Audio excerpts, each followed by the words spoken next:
loving. It's Cinema Bums. I'm Wade. And I'm Emmett. Cinema Bums is a podcast where we watch through every single movie in popular film franchises, one each week, to try and track how the storytelling changes over time. Today, we are continuing our miniseries, Denny for Two, covering every film directed by Denis Villeneuve, leading up to Dune. We will fully spoil today's film, but will not spoil any future entries in the series. Emmett, how are you doing? I am doing very well, but in no relation to watching this movie. Just doing well. How about you, Wade? How are you doing?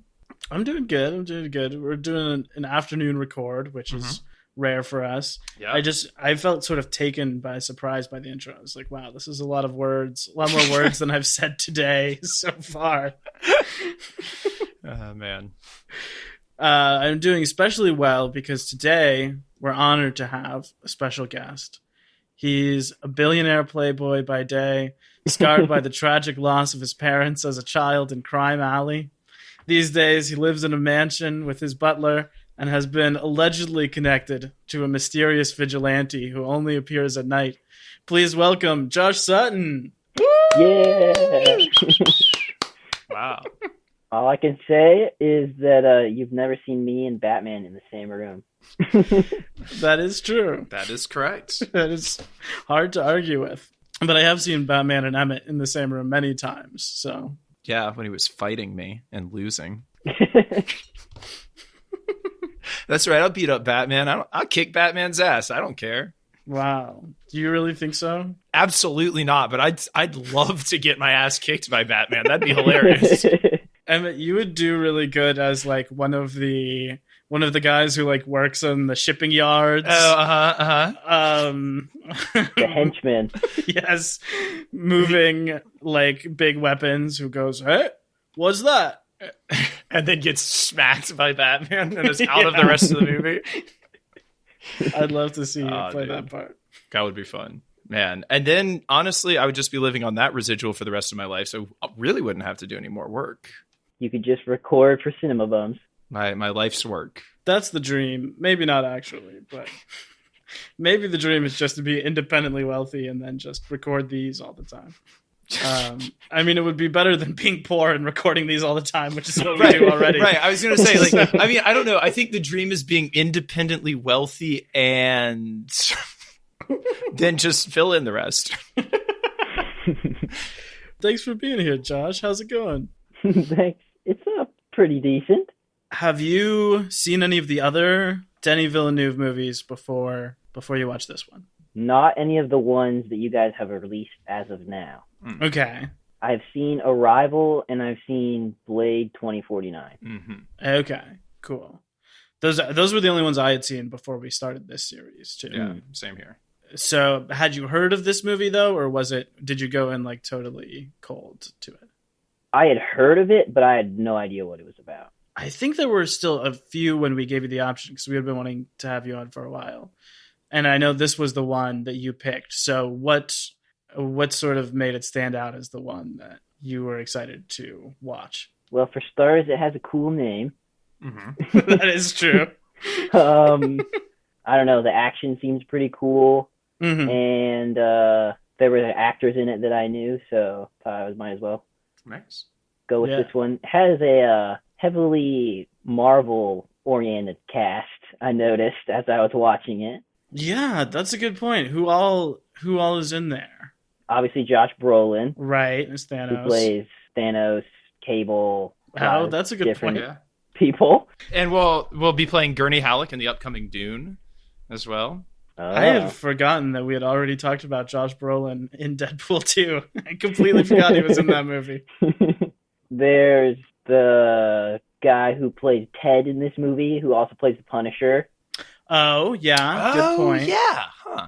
He was a surprise for me when he showed up. I was like, oh, yeah. That guy's in this movie too. You kind of just cut to the bar scene, and then you just like see him across, and I'm like, I doubt he's an extra. Right. And then there's Silvio, who plays Jasper Sitwell in Marvel.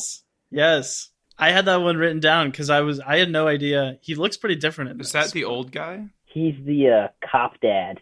Oh, okay, gotcha. You've probably seen the movies he's in, Emmett, because Uh-huh. they're towards the beginning. He's the shield guy who's a big part in the first few, who ends up being in Hydra in Winter Soldier. Mm-hmm. He's also present in Agents of S.H.I.E.L.D. as well. Wait, the dad who's the cop? Uh-huh. Mm-hmm. Okay. He looks pretty different in the Marvel movies to me. But Okay. yeah, he's in like 3 of Interesting. the early ones. Cool. And you've got Benicio, who plays the Collector in Guardians. Oh, I didn't even connect that, actually. Yeah, you're right. Oh, whoa. Yeah. Yeah. And Emily Blunt has to have been in a Marvel at some point. No? She hasn't. No. Crazy. What are they doing? I see a lot of fan cast that want her and John Krasinski Yes. for Mr. and Mrs. Oh, that'd be pretty good. Storm. Yeah, everyone online for like the last 3 years have only talked about them being the Fantastic Four. Which would be cool. Honestly, I would love to see it. I feel like whenever they do cast it, if it's not them, I feel bad for the people who do get it because the internet will not be happy. Yeah. That's a good point. Very Marvel heavy movie. And this is sort of like right before a lot of them made their first appearance in those Marvel movies too. Mm-hmm. Yeah. There was even a couple Marvel movies that came out the same year as this. I know Age of Ultron did. Mm-hmm. I think 2015 is Ant-Man too. Oh, okay. This year's also The Force Awakens. This movie came out like Whoa. a month or two before The Force Awakens. Wow. Well, speaking of all these other series, now's a good time to say that Bumtober is coming, Bumtober. where you will be able to vote on our Instagram for what series you want us to cover, that we will be contractually obligated to cover.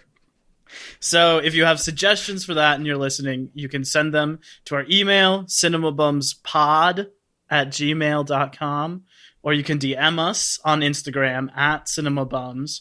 We're not on any other social medias, so if there are cinema bums there, they're not us. That's all I can say. Josh, do you have a suggestion for a series you'd like to see us cover? I have to come back to that one. Cool. Well, then let's get into what we're talking about today. We are talking about Sicario, and as the opening title tells us, the word Sicario is Spanish for hitman. Do you guys think they called it Sicario because there wasn't already a movie named Hitman? They couldn't call it that. I also just feel like that quote kind of gives away the game. What all does it say? I don't totally remember. I don't remember either, but I think just telling us that Sicario means hitman gives away the game to an audience that speaks predominantly English. It also talks about it meant like a Roman warrior at one point or something like that. Yeah. Oh. Isn't it like all about the word? Like it says like it comes from the Greek phrase. Yeah. Meaning, yeah. All right, I'm looking it up. We're just going to do this Okay. right now. No, so apparently we're not going to get that. Everything is just coming up with the quote of nothing will make sense, but eventually you will understand.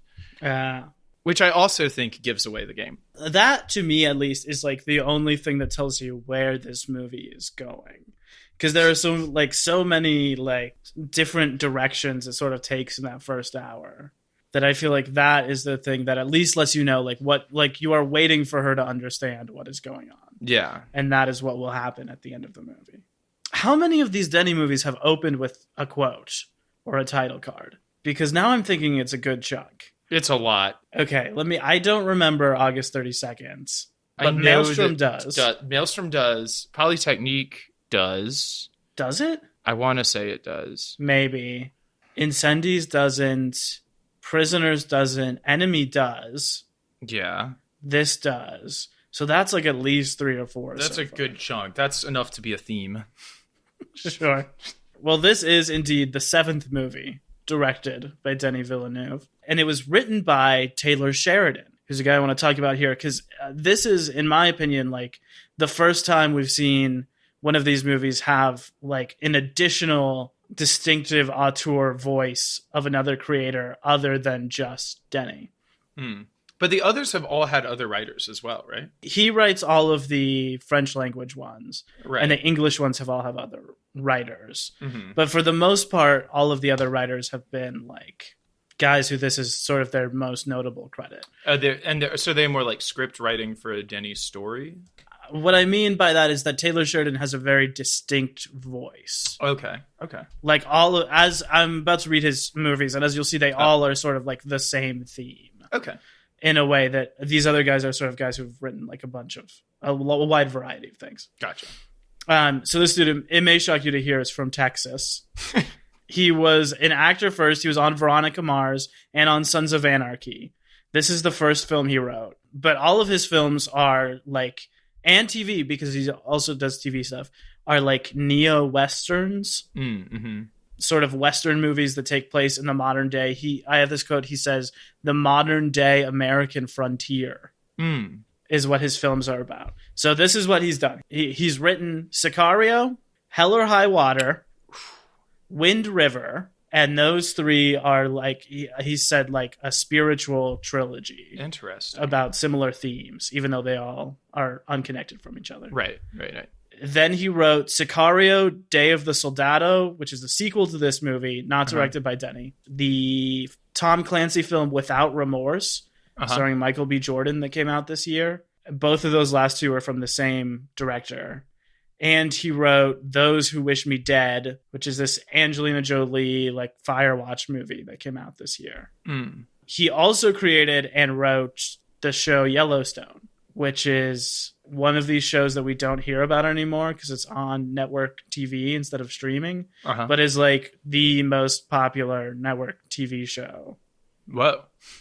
Of like the last 10 years. It's got like, it's got Kevin Costner on it, is the main guy. Damn. And it's got Jill Birmingham, Jacob's dad from Twilight. Huh. When I worked at the salon, I would always hear people talking about it. Apparently, it's 3 seasons streaming on Peacock if you want to stream. I've seen a total of none of those, so that's good.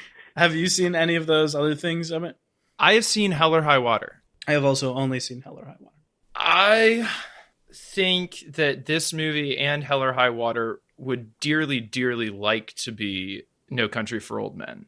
And I don't think either of them is that movie. I do think Hell or High Water is really good. Yeah, I loved Hell or High Water. I think it was in my top 10 in 2016. I haven't seen No Country for Old Men.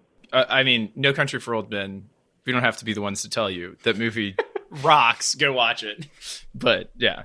I found it. I got the actual movie pulled up. It says, the word Sicario comes from the zealots of Jerusalem, killers who hunted the Romans who invaded their homeland. Oh. That's relevant. That does make it more relevant. And then it says, in Mexico, Sicario means hitman. So, interesting. That does kind of reframe things. That know, I've got to say, before we watched any of these movies, Warren told us that like all of the Denny movies are much better on a second viewing than they are on the first. That's probably true. I bet that's true. Yeah. Of this and all the others, honestly. I have a feeling if I watch this again, my review of the film would be much better. Yeah, probably at least a little better for me. I've got to agree. I've been trying this whole series to watch them a good chunk before we talk about them, just so they like live in my head for a while, but I didn't double dip on any of them. I will tell you that Arrival definitely is better on the rewatch. Well, the next two will be my rewatches, because Yeah. I have seen them before. And I'm sure 2049 will also be better on the rewatch. I'm excited to see it. This one, the score, again, by the late, great Johan Johansson, who did Prisoners as well. The movie runs 2 hours and 1 minute, a weird runtime for Denny. I think the only one that is like this, because as we've mentioned, all of his movies are like an hour 20 or like 2 hours and 40 minutes. Yeah. I know Blade Runner and Dune are both like in that 2 hours, 40 minutes. So this one is like kind of in the middle there. Blade Runner is an unconscionable 2 hours and 45 minutes long. They should have just tacked on the extra 4 minutes, so it could be Blade Runner 249. Blade Runner 2 hours and 49 minutes. I don't know how to say his last name, so I'm going to make a massacre of it. But Demi Adejube, who's like an internet comedian, he does like these fake film things. And I remember that he had one that was an ad for, it was like a TV spot for Blade Runner. And all the review quotes that came up were about how long it was. It was like, this is one of the longest movies I have ever seen. The New York Times. Let me see. Released October 2nd, 2015 by Lionsgate. We did not work with before. Budget of 30 mil, box office of 84 mil. So it was successful.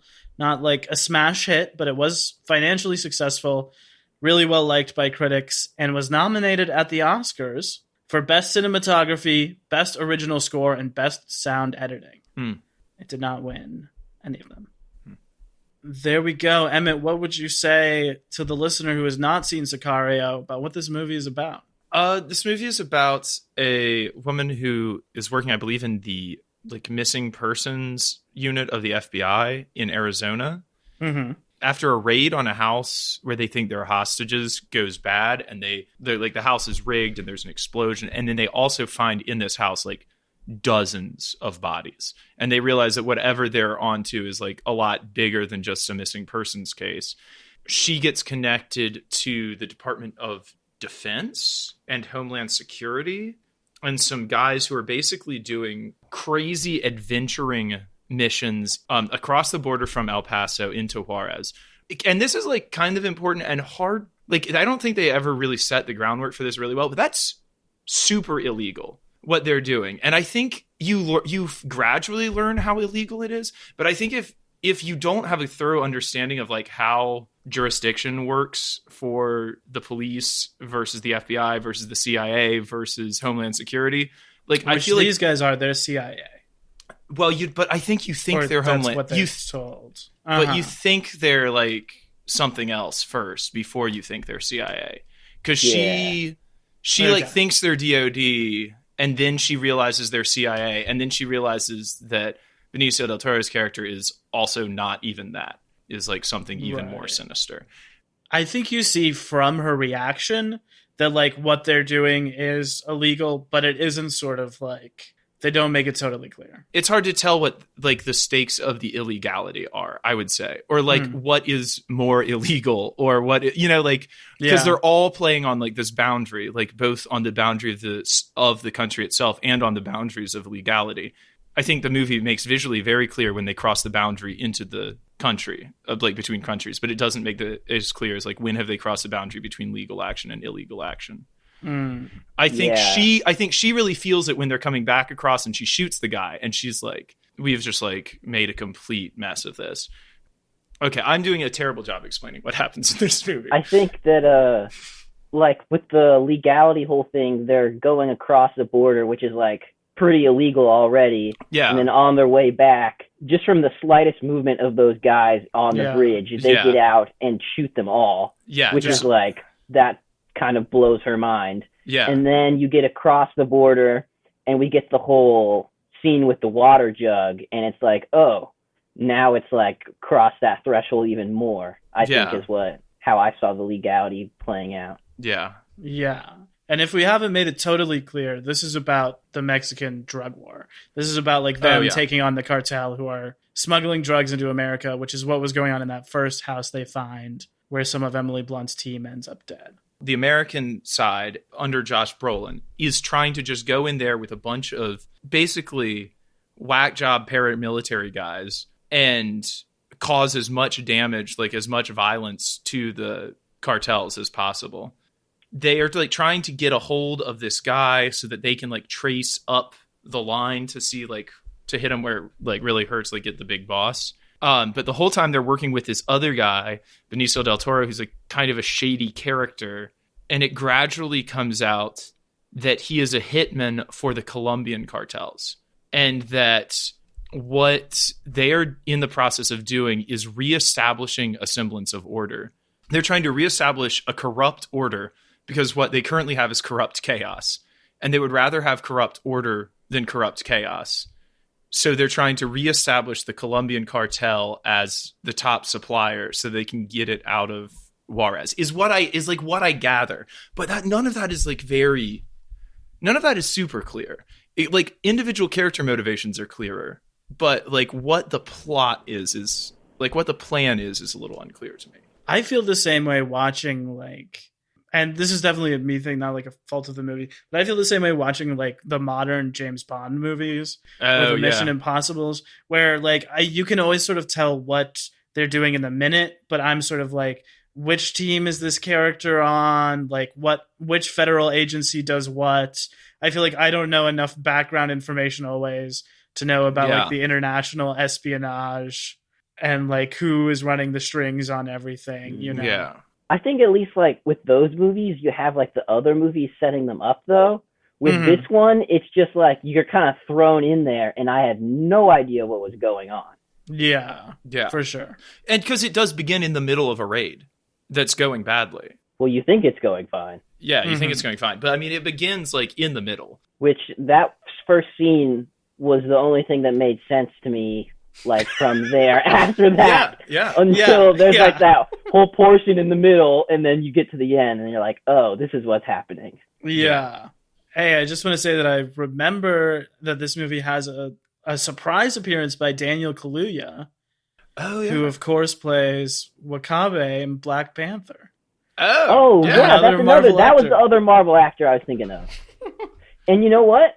Now that I think about it, not a Marvel actor, but another superhero actor, Emily Blunt's boss, who doesn't work with who works for the FBI, FBI boss? plays a half of Firestorm in the DC Legends. Oh, okay. I thought he looked familiar from something else too, but I was having trouble placing it. Yeah, he looked familiar to me as well, and I wasn't sure. I feel like he's played a lot of those, like, I'm a boss in the government somewhere. In Victor background Garber roles. is the actor's name. Titanic, Legally Blonde, Tuck Everlasting. Legally Blonde was the thing that I just saw, man. He's the sleazy professor in Legally Blonde. Did you watch Legally Blonde recently? Yeah, at the beginning of the summer. He's the dad in Happiest Season. I guess that's where I've seen him in recently. Wow, lots of stuff. Would you say that he would be worthy of a That Guy award? Yeah, I was going to say he wins the That Guy award for this movie. In a movie teaming with him, really. Yeah. Also, like, as you bring it up, Daniel Kaluuya, incredible in this movie. Not like a big role in this movie, but great. And as you said, like, playing a character that he would play. This is before Get Out. This is before his, like, run of incredible stuff. This is the start of the run, I would say, because this is the movie he does before Get Out. Okay, so this is the beginning. And this is certainly like a critically acclaimed, well-liked movie, regardless of what we may say in a moment. But yeah, I think he had only done like Mr. Bean and like some other stuff before this, and this is like the start. That's cool. Yeah, and because I feel like he's such like a unique sort of dude that I sort of thought that since he was in this random part, it would be very different from his other performances. But it is like, yeah, like a sly, weird sort of dude who is very much like his other characters. Yeah, I thought it was super similar to his character in the Marvel Universe or the MCU.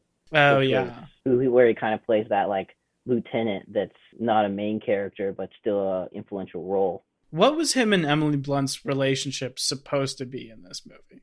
I know that they're work partners. They're like work partner friends, I think. Okay. I felt almost like they were like a work couple, not in that they were like together in any romantic sense, but that they were like so much integrated into each other's lives that they were the other person for each other, even if they weren't, you know. Well, they're definitely close because he like asks about her talking to her ex-husband. But there's that moment where she's like, nobody's seen me in a bra except you for a long time. Yeah. Which is not talking about like just that moment. Like, yeah, the opinion is that he has seen her in a bra several times. But I assumed that it didn't seem like it was in a sexual context. Yeah, it seemed to me like it just meant we live in close quarters. We are like in each other's business all the time. I would also say like with her being in the FBI and stuff, with what that first scene, what we saw, and then like the shower scene, I'm sure she gets like covered in like dirt and blood all the time, and they're always changing gear and stuff like that. Yeah, that's a good point. So if they've worked together long enough, they would have. I did think of the scene in the bar though. He is like working towards a play for her in that moment. He's and like then her wingman. No. He's like working his way towards like making a move. Oh, okay. And then the other guy comes in and interrupts it and like disrupts whatever was going to happen there. Is what I was kind of... Maybe, yeah. Is what I kind of felt in that moment. It was just teetering on the edge the whole movie. Yeah, which I thought was interesting. Yeah, what's up with these two? Because he doesn't get picked to be on the team at the beginning. Yeah. So then I was kind of like, oh, it's cool that he's in this, but he's just in the first 15 minutes. Yeah. And then she asked for him to be brought on later in the movie, and then he's on it for like the second half. Because she needs someone she can trust. Is like, I think the undertone there. For a second there, I wasn't sure if he was gonna still be good, like if he would end up as like betraying them, with the whole like him not getting set on the mission, and then him like trying to introduce his old friend Ted, and who ends up being like a corrupt cop. So for a second there, I thought that maybe in the end he would, like when they split off in the tunnels, that something might happen. Oh, interesting. That's a good point.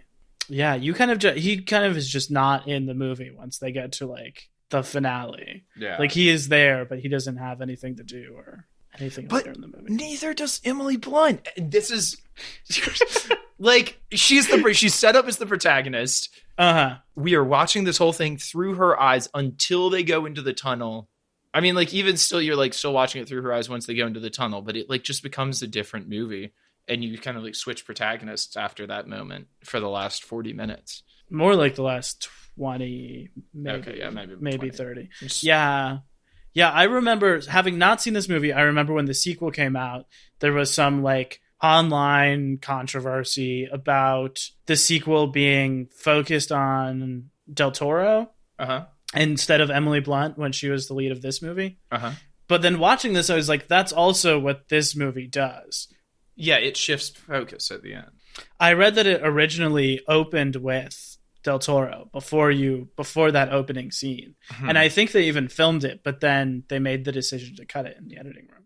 That's interesting. It opened with a scene. It sounded pretty intense, but a scene of him like interrogating someone by drowning them, and then they die, and then he like gives them CPR, and when they wake up, he like then continues interrogating them.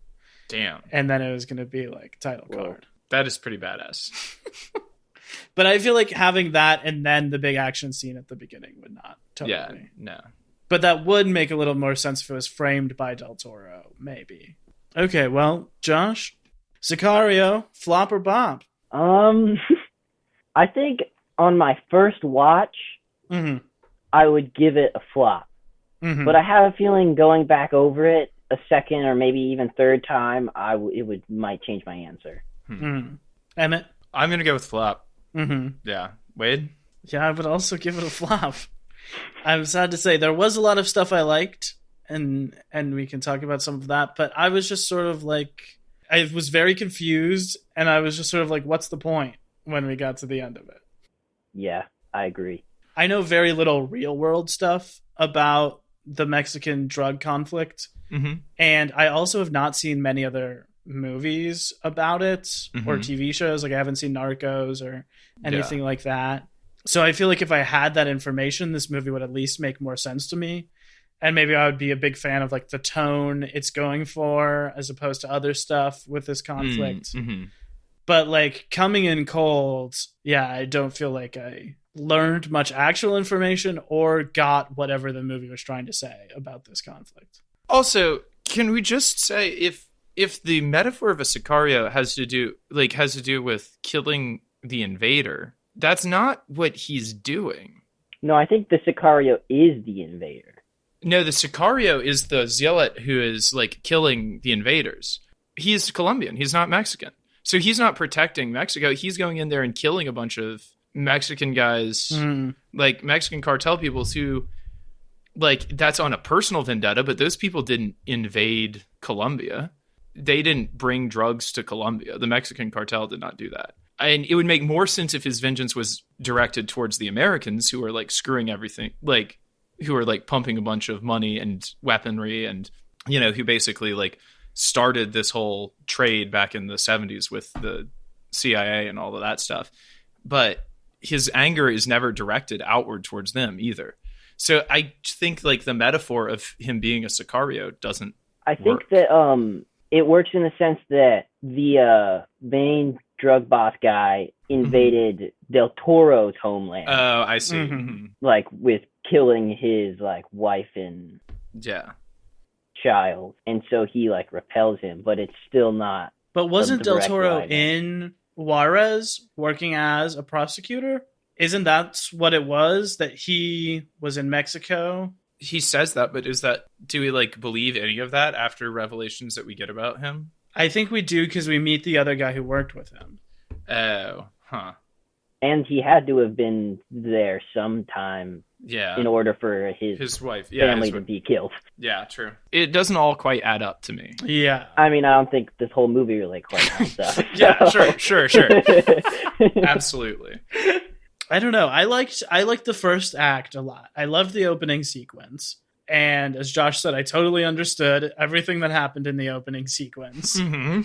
And I really liked when they go to Mexico the first time. The sequence going across the bridge and the traffic is really like compelling action sequence, like a harrowing suspense action sequence. Yeah, I will also say that the music the whole time is like phenomenal. Like that was one of the best parts I thought of this movie. That whole bridge scene, the scene at the end, I thought the whole music phenomenal. Yeah, it's so tense. Which is like a big part from the music. Yeah, and when they're being like followed in Mexico too, like through the streets. Oh yeah. They see like across the buildings the other car that's going with them. I really liked all of that stuff. But then it was then I didn't know what was going on, and I felt like there were a bunch of stop and starts. Like there's all of the bank stuff, and then there's all of her going to the bar, and then the guy being corrupt and trying to kill her. It felt like we were just starting a bunch of other plots that then didn't go. Yeah, they don't really get resolved. I did say I think there were some like things that like weren't very realistic in that beginning scene too, though. Like with kind of the fact that they just threw Emily Blunt in there, because I feel like with an op like that, they definitely someone would have like fully completely briefed her, not like they come in halfway through the meeting and then she doesn't know anybody, and they kind of throw her on the truck and they're just like, all right, we're going. Yeah. And then she doesn't even know like why they're there or anything. Also the fact that they kind of like talk about like when they're allowed to get out of the car and shoot their guns and stuff, like in the middle of that driving. They don't know. Yeah.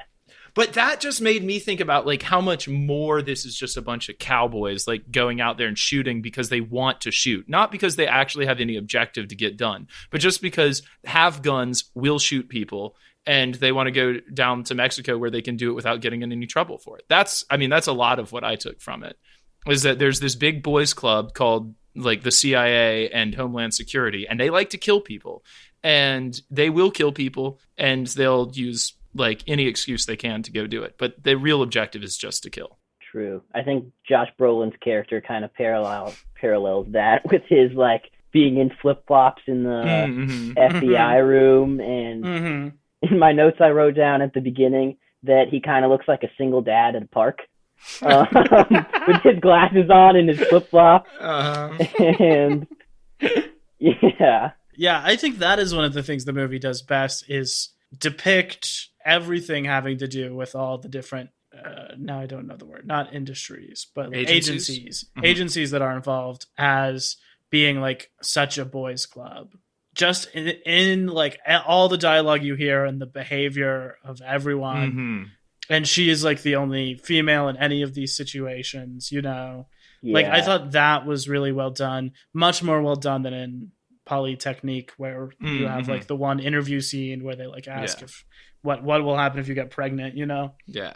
Also the whole fact that like Emily Blunt is like half the size of every single other person in this movie. Like there's tons of scenes where she's just like walking by people and they're just like towering over her or like twice the size of her.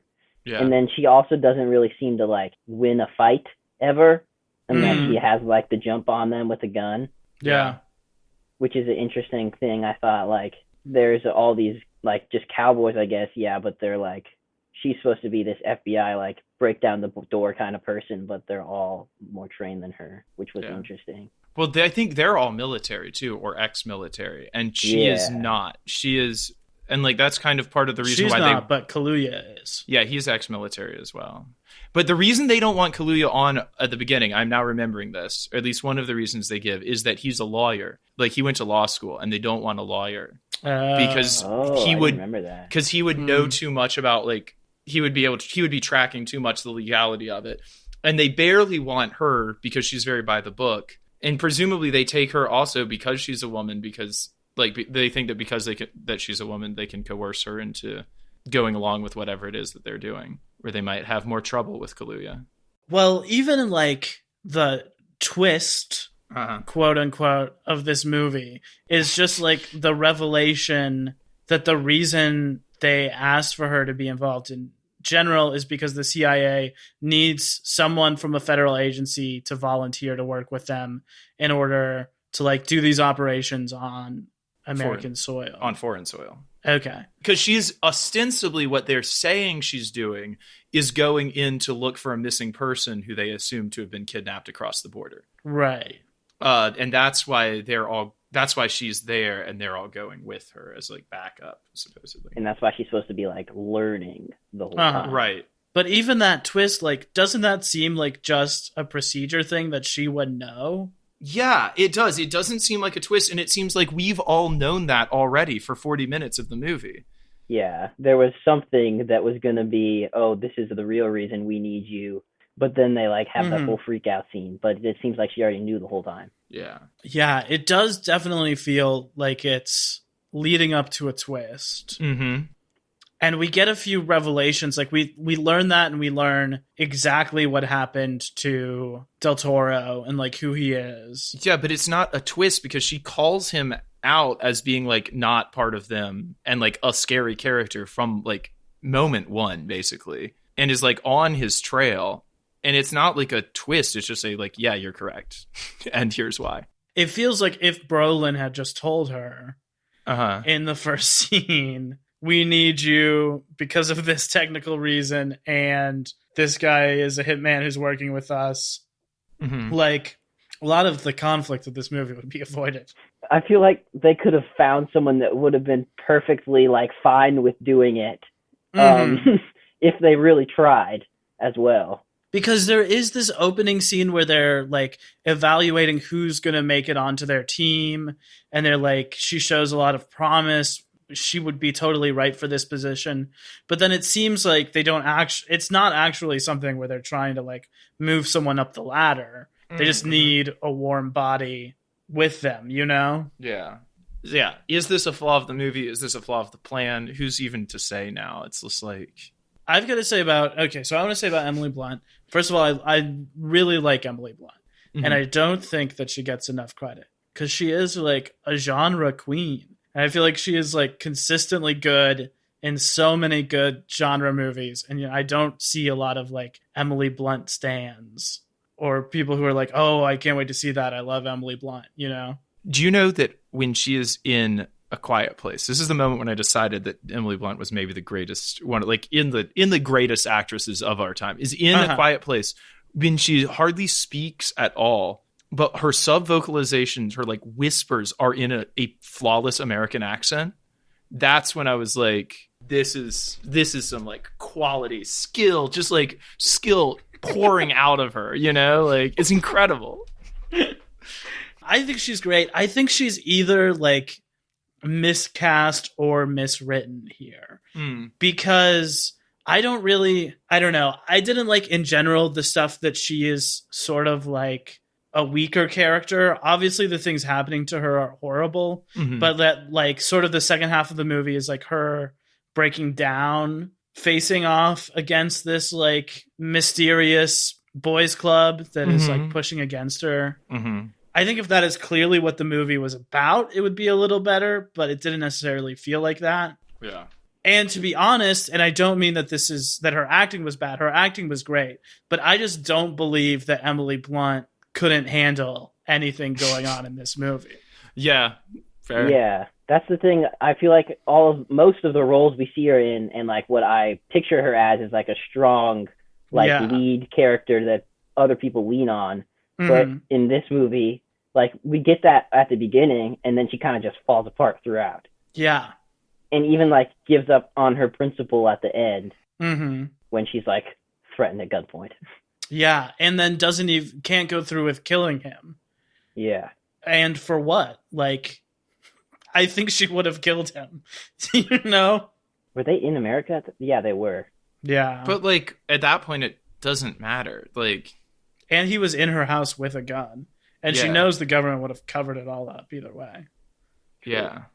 How do you feel about that last scene as being a retry of like trying to get the John Proctor scene from the end of The Crucible right, and also still failing because it's just dumb?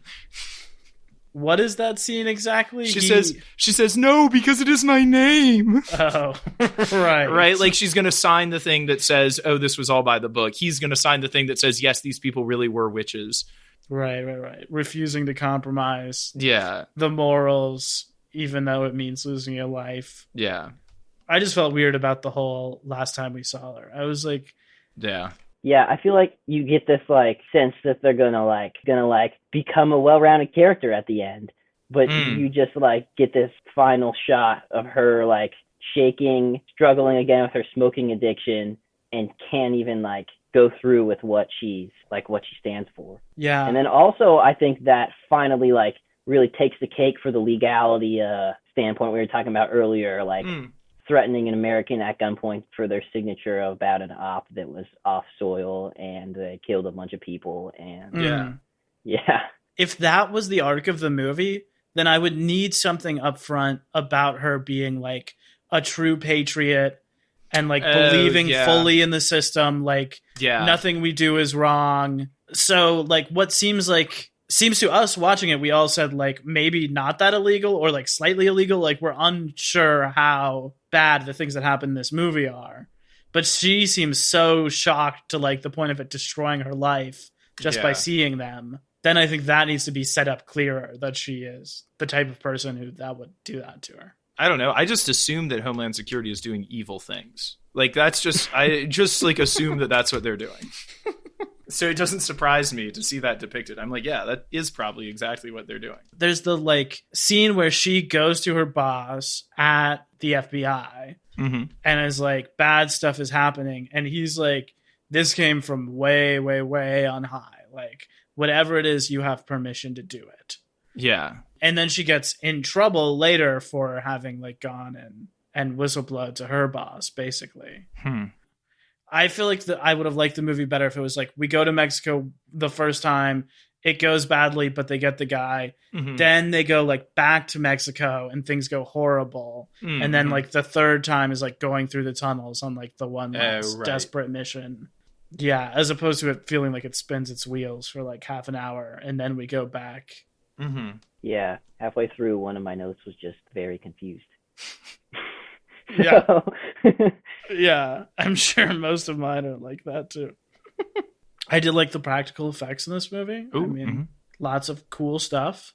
They really drive a truck into a house at the beginning. You can tell that, which is pretty wild. Yeah. And all of like the night vision stuff. That's really cool. That whole scene when Josh Brolin was like talking over the night vision, I just could not stop picturing Thanos because I couldn't see his face.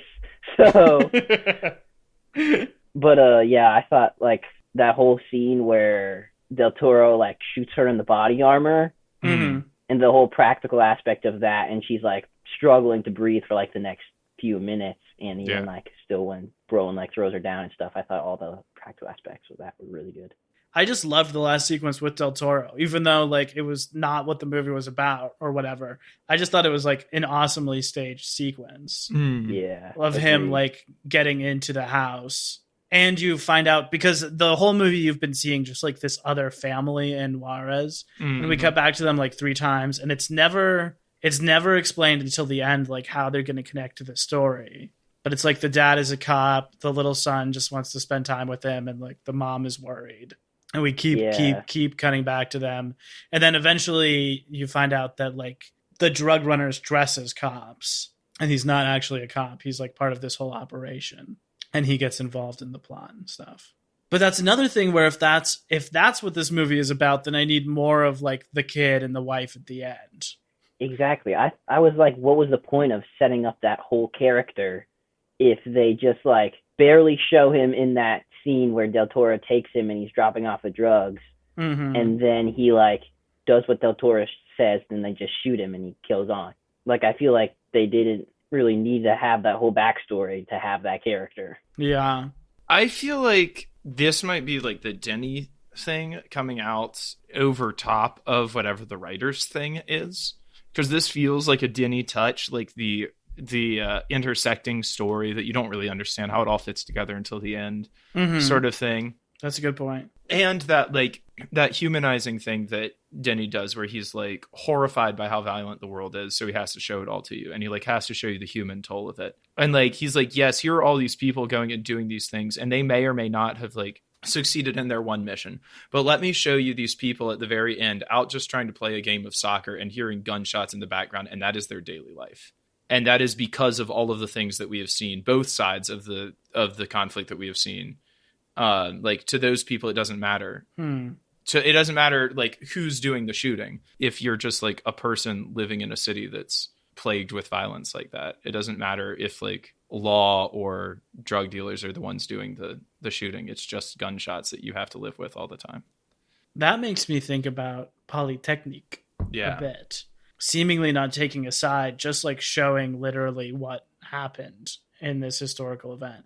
Like, it feels like maybe that's kind of similar to what he's trying to do here. Be like, here's as honest a depiction of what's going on. Yeah, you definitely get that in the beginning scene too, when they're driving by and there's those bodies hanging there. And yeah. Also the scene where they're up on the roof and she's looking through the binoculars at like the city just on fire. I mean, I've driven through El Paso, and like when you're up and like looking down on Juarez, it is like it's two different worlds. Like on the either side. Like you could, as you drive on I-10, you can see both sides, and yeah, it's horrible. I've got a little bit of behind the scenes stuff here.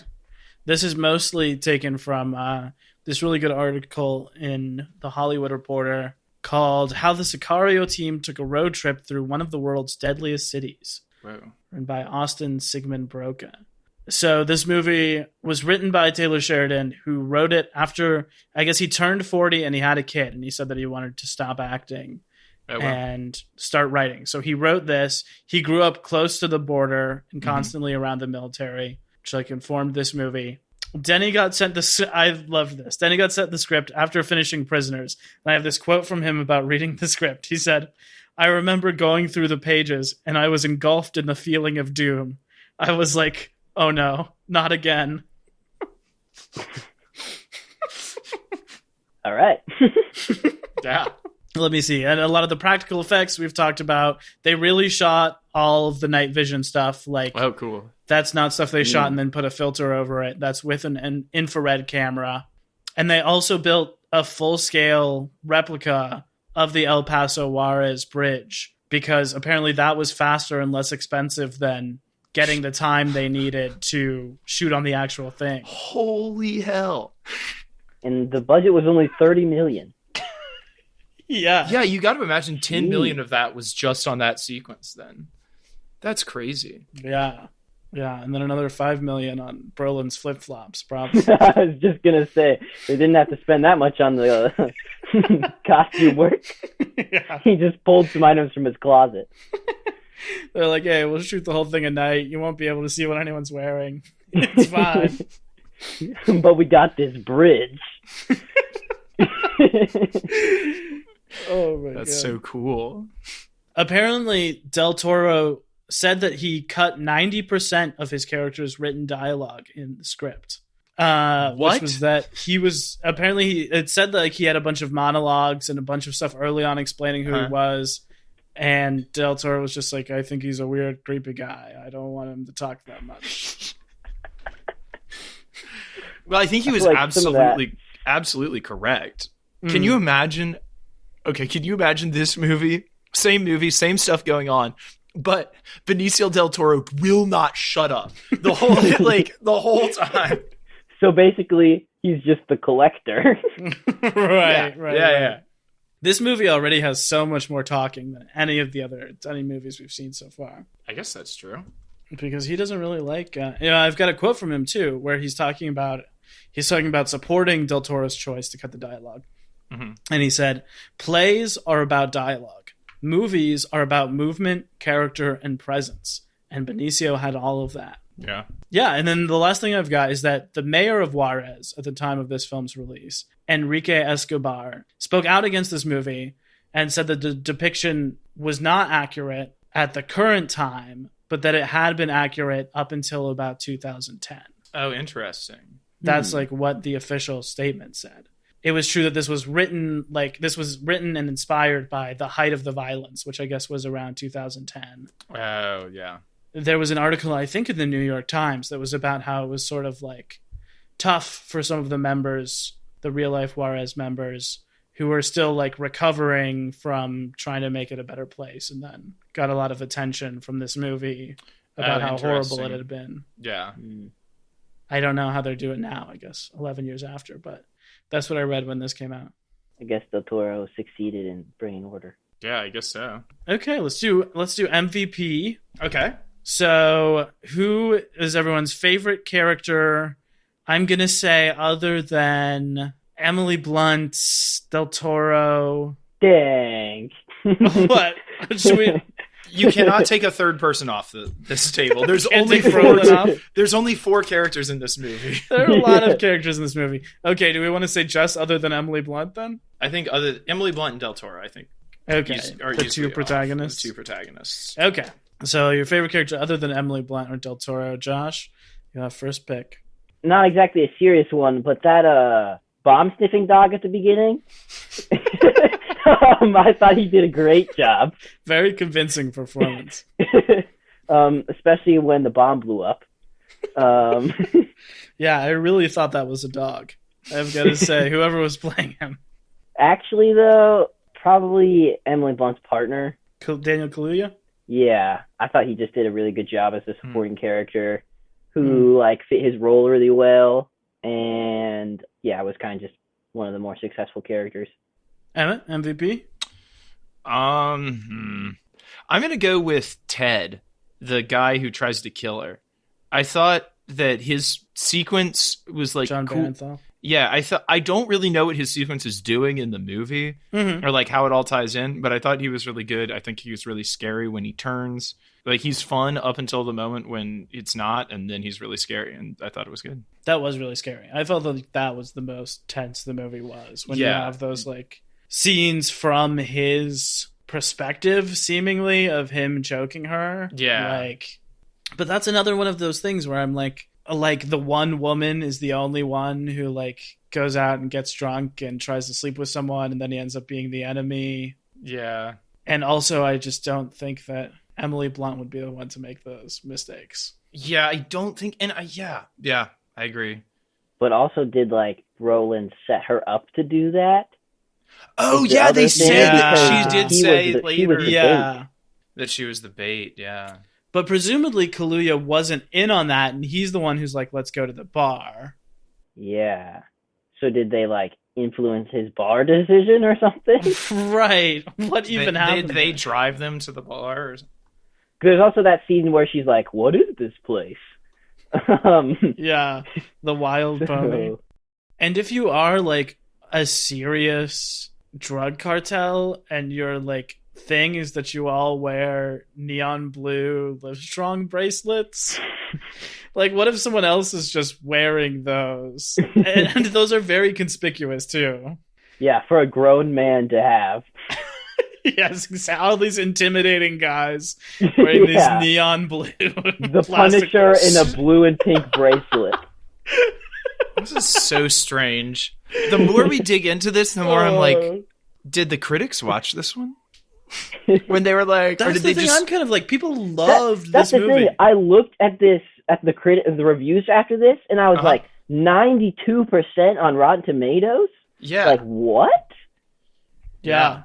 I guess the acting and the shots were really good, but and the shots are good. The one shot in the dark of someone walking towards the camera and you just see the knife. I love that. Yeah. Oh yeah, and That's then so it cool. cuts, and then they are cut Yeah. to the night vision, and there's the bodies and stuff. Also, the scene of the landscape, and then them walking down Oh, that's so is really cool. All of the sunsets in the movie you see too are amazing. Yeah. One thing I did write down in my notes though was how when they got there was like a huge storm, and it was lightning, and you could see like the clouds and stuff. Mm-hmm. And then as they start walking down the hill, it's just gone, and there's the sun setting. Okay. Oh yeah, I caught that too. I was like, is that supposed to mean it took them all day? I Interesting. definitely clocked that as well. For my MVP, I was imagining Brolin would not be on, so I was considering giving it to like the final boss at the end, because I think he does do a pretty good job in that sequence and in like the one little speech he has. But I am gonna give it to Josh Brolin, I think, because he is having so much fun in this movie. Simply the best time. Yeah. I like how we basically just picked all of the characters in the film. Yeah, we really did. We really did. I told you there weren't many. I feel like I rarely get to see Brolin like really cut loose. You know, he's an actor. He's an actor almost kind of like Tommy Lee Jones. I think he's not full Tommy Lee Jones yet, but where it just sort of seems like he is, like both his character and him are annoyed to be anywhere at any moment. Yeah. Like annoyed that he has to talk to anyone else who's around him and beneath him. Fine, I'll do it myself. And in this movie, he gets to like flip that into like just being bemused by everyone who's not him, like having full clearance to do anything he wants and using that to have a good time. My other comparison of his character, other than the single dad in a park, was his what if Thanos character. Oh yeah, that's like kind of what he is. Oh, is the what if Thanos just like chill Thanos? Kind of, yeah. Okay. It's still him. That's in the one where it's what if T'Challa was Star-Lord. Oh, interesting. And it's basically that like Star-Lord would be such a good guy that he could just tell Thanos that that's a bad idea. And Thanos would be like, yeah, I still kind of like it, but you're probably right. That's hilarious. Yeah, and then his whole thing is that like throughout the episode, he just like talks to random people, and he's like, "Yeah, but it's still a pretty good idea." But he doesn't do it. But he's like super like social and stuff, and he's like the bartender and things like that. That's funny. That's funny. And he has stopped torturing his daughters and like has a decent relationship with them. And then he has that like moment when he goes serious. So it's like really it's actually kind of similar to his character in this movie. Wow. Lots of Marvel all over this movie. Okay, well, let's do final thoughts, and then we'll get into a little quiz here. All right. Josh, any final thoughts about Sicario? This was kind of a specific thing, but do you guys remember that scene, like right after they got off the bridge, when everyone's getting out of the trucks, and Emily comes out like raging, and it's just her and Brolin talking, and everyone else has gone inside? It's just like they just got out of the black SUVs after they crossed. And she's like yelling at him like, what the heck is that? I just had to kill somebody. But they're both like super zoomed out. And you can like hear their voices right behind your head. It's just such an interesting, like, I don't know. It was really weird. Emmett, any last thoughts? I would not have watched this movie, I think, if it wasn't a Denny movie. Having said that, I think it is also suffering in my view right now because it's a Denny movie. And because I'm comparing it to Incendies and Enemy are both two wildly different masterpiece films. And this movie feels like a rehash of a lot of stuff that we've already seen Denny do. And we're like, okay, we know you can do desert warfare. We know you can do gritty realism and like showing moral ambiguity and people being terrible to each other. But like, unless there's some really cool thing in the story itself that like justifies it, I feel like it's a retread of a lot of old territory for him. Those are my final thoughts. Yeah, I thought it was hard to like pin down a purpose of this movie. And like this whole time I'm confused just generally about what's happening. And then there's also the aspect of like, is it about informing people about the drug cartel, Is it about like what it takes sometimes for things to like happen? Is it about Emily Blunt's character? There's not like, which that one is definitely not about, but yeah, there's not like a pin down purpose that I can say this movie is about. Well, then at the end, I was sort of like, is that the purpose? Or is that just me trying to find a reason that's not clear? Like, I was like, is the point that this whole conflict is like so huge that you just can't have a perspective or an answer or a good guy or a bad guy? Or is it just that this movie was so poorly written that this movie doesn't have a perspective or a protagonist or a moral stance, you know? Or characters. Yeah. I don't know. I would say, like, if you are listening and love this movie, like, write in and tell us, please, what we're missing. Because clearly so many people love this movie. And I would have watched this movie because I've only ever heard good stuff about it. But, yeah, I don't know. I love Denny and I like Taylor Sheridan. I think this just kind of missed the mark for me. Also, if you're stans of this movie and also stans of the second one, let us know if we should watch that too. Yeah. Because I'd be interested to see it now that I've already put in the time to watch this one. And knowing that it is by the same writer, I'd be interested to see where he goes with it. So if you think that's worth it, dear listener, please let us know. Yeah, and I think that was a really good point you brought up, Emmett. That I feel like if I had not seen any other Denny movies or in such close proximity, even I don't think I would have understood the plot better, but I would be like, wow, so much better tension than other movies, so much better practical effects, so dark, looks really such good. A mood, you know? Yeah. But when I've been watching so many of them in a row, you kind of take it for granted of like, these are the things he does well. Yeah. And I want to see what new he's bringing to the table, which doesn't feel like a ton here. Yeah. Other than dressing Benicio del Toro like him. Like, Benicio del Toro looks like how Denis Villeneuve looks in real life in this movie, which I just think is interesting. Yeah. And I think, like, watching this movie 6 years from when it came out, there's a lot of stuff that, like, probably would have been really cool at the time. But, like, a lot of the practical aspects we've already seen a lot of, and, like, the big shots and stuff like that is, like, kind of our normal for movies that come out now. So it's not as, like, shocking factor, I guess. Yeah. The flip side of that, the thing that I think hits different now is the line where Benicio is like, finding this guy would be like finding a vaccine. You understand how important finding a vaccine is, don't you? True.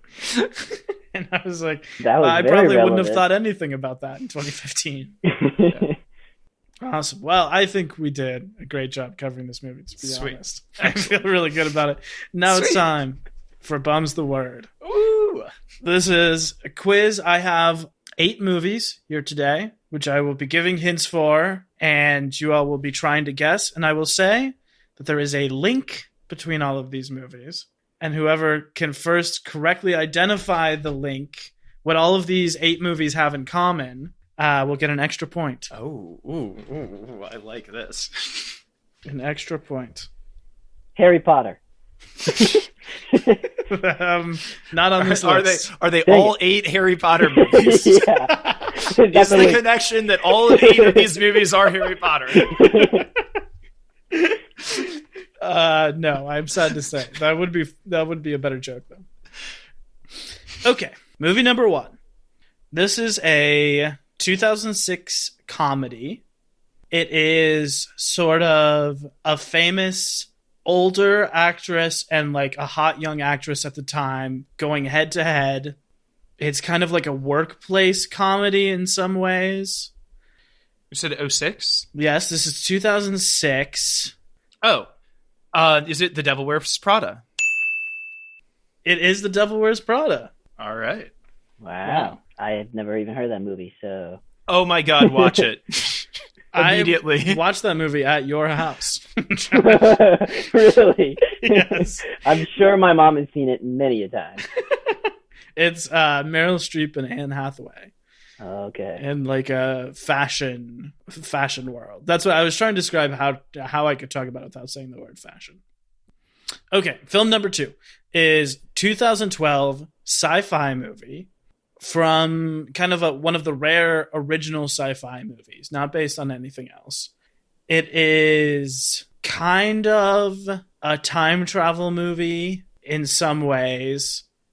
This is also, it's like an older action star and an actor who's in a lot of things in 2012. Going head to head.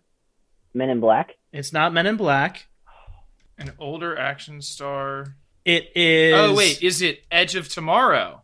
It is not Edge of Tomorrow. Damn. Oh, that was a good guess, too. Yeah, all good guesses so far. This is about... It's about 2 assassins going head to head, if I remember correctly. I've only seen this movie once. Is this movie Looper? It is Looper. 2 points for Emmett. Dang. Right off the bat. Looper, which I'd like to think we may cover one day on this podcast. I also haven't seen that movie.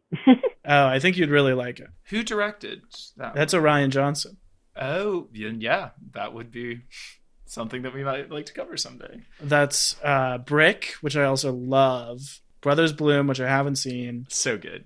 Looper, Last Jedi, and Knives Out are his 5, I believe. Damn. And now he's doing Knives Out too. Okay, movie number 3. 2011 animated musical. Based on a classic story. What to say? What else to say about this movie? Tangled? No. That is also that was the first one I was going to guess too. So, no, but it is computer animated. Computer animated. So similar to Tangled in that way. Less of like a classical musical and more of like a kid's comedy. Like the songs are less important than they are in Tangled, but it does have an original soundtrack by like big musicians who wrote it. Is it Sing? No.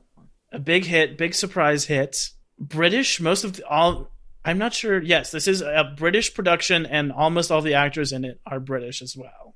Adapted from a classic story by a British writer. Telling sort of a classic story from a new perspective.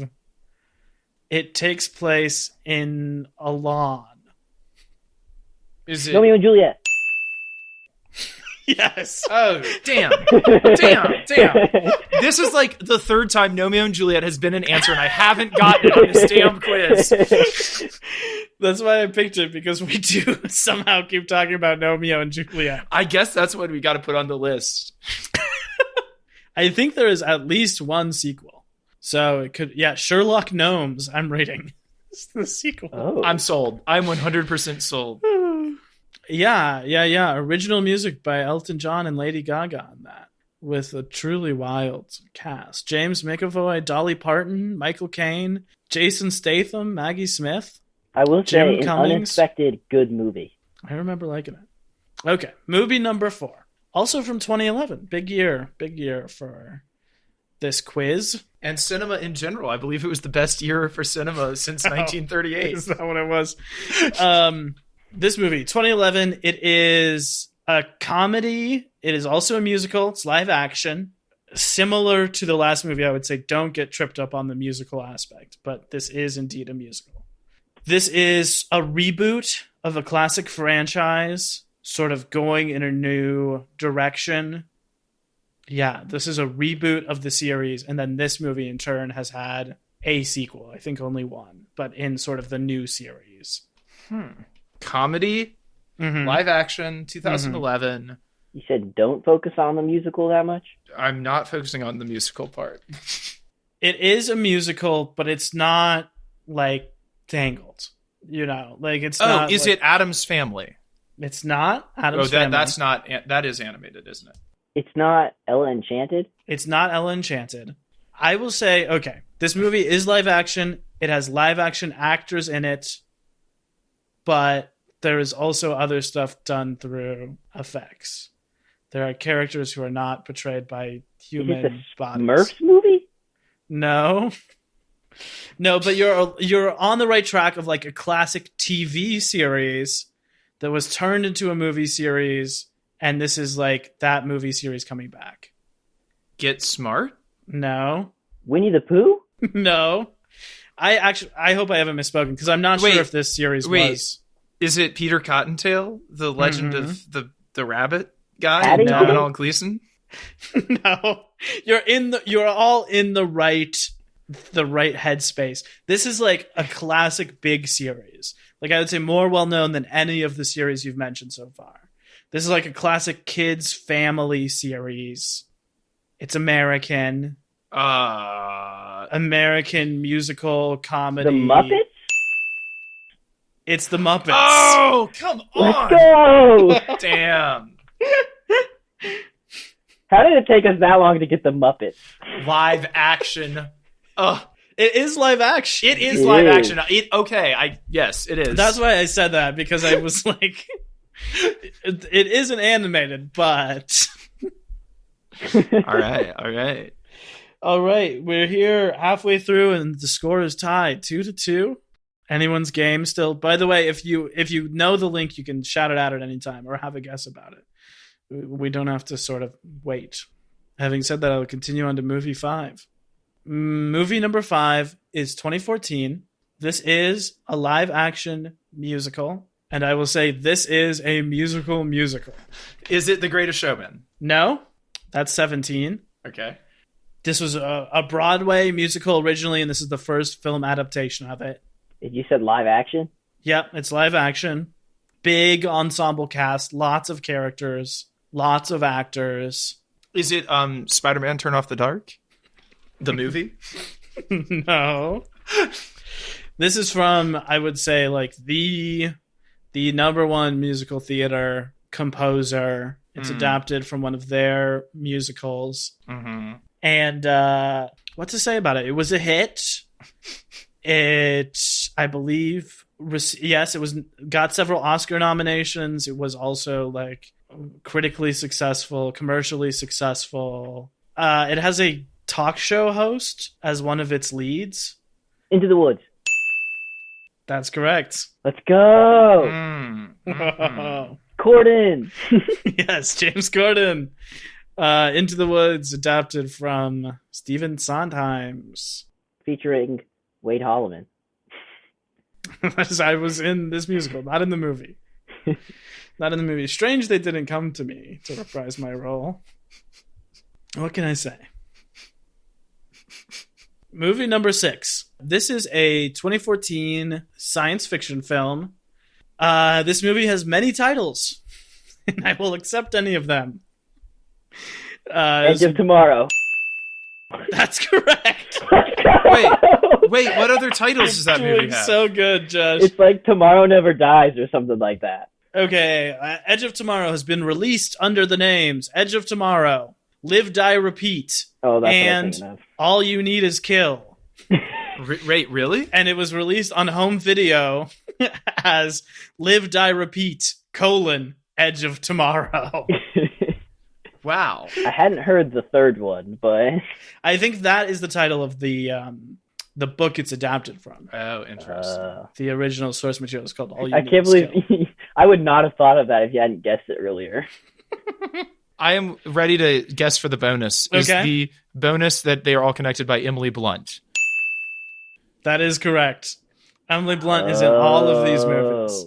She plays in Romeo and Juliet? It's her, and I carefully omitted her, but her and James McAvoy are Romeo and Juliet. Oh, no kidding. Oh, and the Muppets?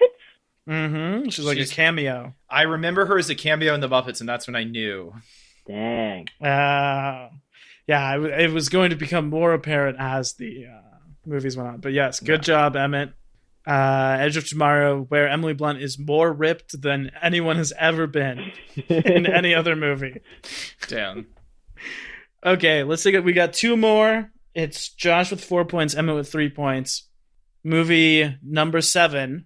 This is a 2018 musical. It's a legacy sequel. It's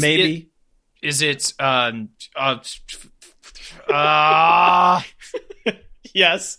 A Star Is Born. No. Damn it. That's Legacies. that's a good guess. I think Star Is Born was 2018. This is like one of the longest gaps between original movie and legacy sequel ever in history.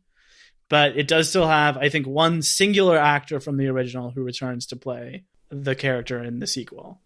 Oh. This is a musical. It was a big Christmas movie in 2018. A lot of times we get a musical at Christmas, and this was that one this year. A British story based on a classic British character, live action. What can I say? The movie itself is sort of like, it has a very similar structure to the original movie, like kind of about the same thing happening to other characters. Mary Poppins. Is this movie called Mary Poppins? The Return of Mary Poppins. Okay. Mary Poppins Returns. That's correct. A Christmas movie? Yeah, Christmas 2018. Oh, it came out at Christmas? It came out at Christmas. Movie? I'm sorry. Maybe that was not clear. Oh, I was thinking of like I am Rudolph? very sorry. Elf? I think it maybe is set at Christmas, though. But it's not super important. Yeah, actually, I don't think it is because it ends in a park and it's sunny. So, no. Sorry, I should have been more clear about that. But yes, Mary Poppins Returns. Did you see that, Wade? Yeah, it's great. Is it really? It's so good. Okay. Really underappreciated, I would say. And she is so good. And Dick Van Dyke returns, yeah, she right? plays. She plays Mary Poppins. Yeah. Dick Van Dyke is in it he plays two characters in the original. So he doesn't come back as Bert, but he comes back as like the head of the bank that he played in the original. That's awesome. And he dances. We also have the other adaptation of Mary Poppins in Guardians 2. That is correct. Okay, the last movie, and the score is tied down to the wire. Let's see who can get it. Let's see whose internet works fast enough to get quickest draw. This movie is a 2018 horror movie. Oh, no. A Quiet Place. It is A Quiet Place. Oh, dang it. A Quiet Place 2. I thought about doing that, but it is A Quiet Place. Congratulations, Emmett, and a game well played to both. Dang it. Oh, yeah. Emily Blunt really in a lot of good movies. It's in a lot of good stuff. A lot of good performances and a lot of really good movies, I would say. Wow, I'm just reading that before marrying John Krasinski, she was dating Michael Bublé. Wow. Prolific. That's what I have to say. Anything else? No, that's pretty much all the good ones. Oh, Jungle Cruise. Jungle Cruise just came out. She's in My Little Pony, the movie. So all hits. All hits. All hits, no misses. Oh, good. Well, Josh, thanks so much for being here. This was a lot of fun. Thanks for having me. It was a lot of fun. Is there anywhere people can find you online or anything you'd like to plug while you're here? My Instagram is Josh_Sutton03 and go Wolfpack, NC State. Any series you thought of that you'd like us to add to the bracket? I was thinking about that. Maybe, since we talked about it today, the Mission Impossible series would maybe be good. There's a lot of interesting things in that. I would love to do Mission Impossible. I've never seen any of them, so I'd be way down for that. I think that'd be maybe the Star Trek series. That's a good one. Which would be pretty interesting and hard to pick out which movies you would do, but that's a good one for the supposed purpose of this podcast. Yeah. In that there are movies from like whatever, the 70s and the 80s all the way through today. Yeah. I think the first one of those is from the 60s. Well, the series is from the 60s. I'm not sure when the first movie drops. Awesome. Well, we will be back in 44 weeks talking about Jordan Peele's Nope. But we will, in fact, be back before that. We'll be back next week discussing Arrival. Woo! The big one, I would say. The one that all of our guests have seen. The one that afterwards you could say Denny had arrived. That's a good point. Oh, that's a good point. Very clever indeed. Okay, well, we'll see you next week. Stay frosted!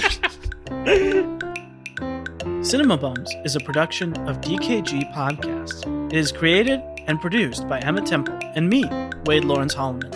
I also edit and mix the podcast. Our theme music is by Zane Holloman, who you can find on Bandcamp, and our show art is by Autumn Beckman. Our social media is managed by Laura Bennett. If you like what you hear, please tell all your friends and leave us a 5-star review on Apple Podcasts, the two best ways to spread the word about our work. You can also follow us on Instagram at cinemabums or email us at cinemabumspod@gmail.com. Don't flake on us. We'll be back next week